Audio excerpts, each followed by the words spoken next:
Psaume 129. Des profondeurs, je crie vers toi, Seigneur. Seigneur, écoute mon appel.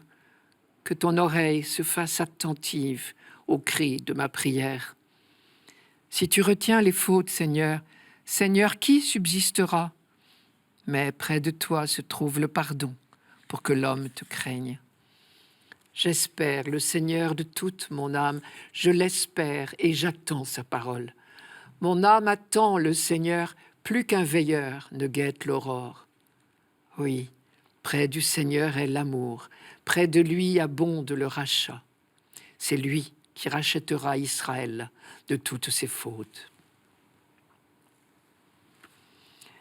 Ce psaume fait partie d'un ensemble de 15 psaumes qui portent tous le même sous-titre, Psaume des montées, ce qu'on pourrait traduire psaume de pèlerinage. Tout simplement parce qu'en hébreu, le verbe monter était employé pour dire aller à Jérusalem en pèlerinage. Dans les évangiles d'ailleurs, l'expression monter à Jérusalem apparaît plusieurs fois dans le même sens.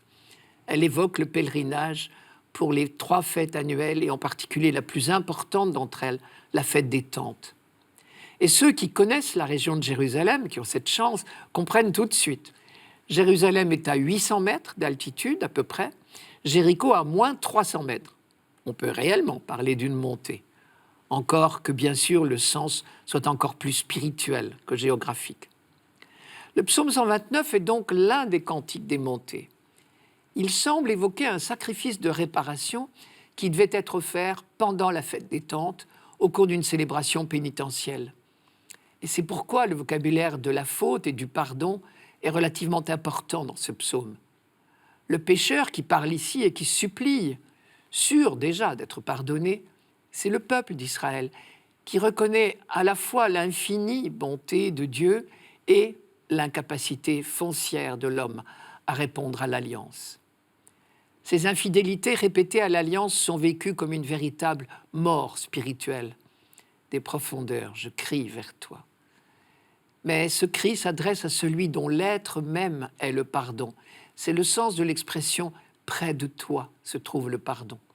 C'est dans son pardon que Dieu révèle sa puissance.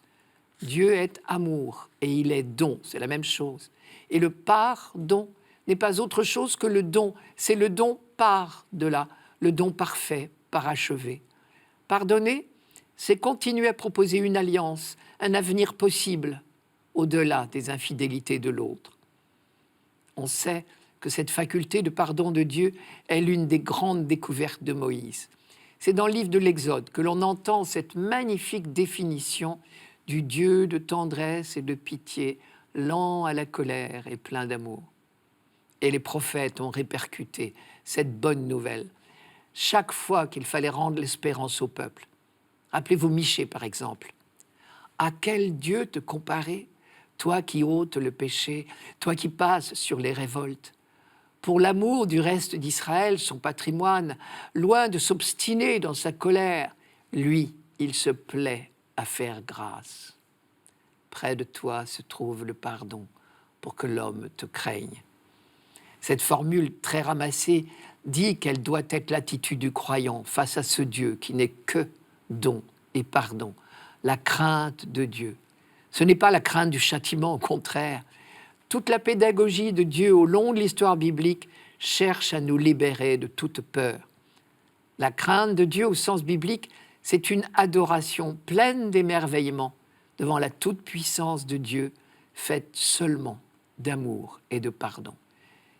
Une adoration, un émerveillement qui conduisent logiquement le croyant à obéir désormais à la parole de Dieu, à ses commandements.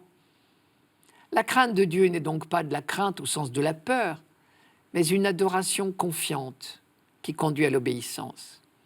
Désormais, on fera tout son possible pour obéir à sa loi, dans la certitude que cette loi n'est dictée que par son amour paternel. Qu'on se rassure, cette certitude de la miséricorde de Dieu n'engendre pas chez le croyant la présomption ou l'indifférence au péché. Au contraire, notre prise de conscience de la miséricorde de Dieu résonne en nous comme un appel à une vie meilleure. Et elle ouvre nos yeux sur les conséquences de nos actes, car le pardon ne signifie pas pour autant effacement, ni coup d'éponge. Rien ne pourra effacer le mal que nous avons fait, ni le bien d'ailleurs. Et c'est bien ce qui fait la grandeur et la gravité, au sens étymologique du terme, le poids de nos vies d'hommes. Le pardon, qu'il soit accordé par Dieu ou par ceux qui ont souffert à cause de nous, n'efface rien. Mais il permet de repartir dans une relation renouvelée. Il ne s'agit donc pas d'ignorer ou de minimiser nos fautes, mais de repartir toujours de l'avant, grâce au pardon de Dieu. Cette certitude du pardon, du don toujours acquis, au-delà de toutes les fautes, inspire à Israël une attitude d'espérance extraordinaire. Israël, repentant, attend son pardon, plus qu'un veilleur ne guette l'aurore. Et il attend plus encore. Au-delà du pardon ponctuel, ce qu'Israël attend, c'est la libération définitive du mal. Cette délivrance ne peut être l'œuvre que de Dieu seul. C'est lui qui rachètera Israël de toutes ses fautes. Précisément parce que le peuple de l'Alliance expérimente sa faiblesse et son péché toujours renaissant, mais aussi la fidélité de Dieu. Il attend de Dieu lui-même la réalisation définitive de ses promesses. Au-delà du pardon immédiat donc, c'est l'aurore définitive, l'aurore du jour de Dieu que ce peuple attend de siècle en siècle. Et les chrétiens savent encore plus sûrement que notre monde va faire son accomplissement. Un accomplissement qui se nomme Jésus-Christ. Notre âme attend le Seigneur, plus qu'un veilleur ne guette l'aurore.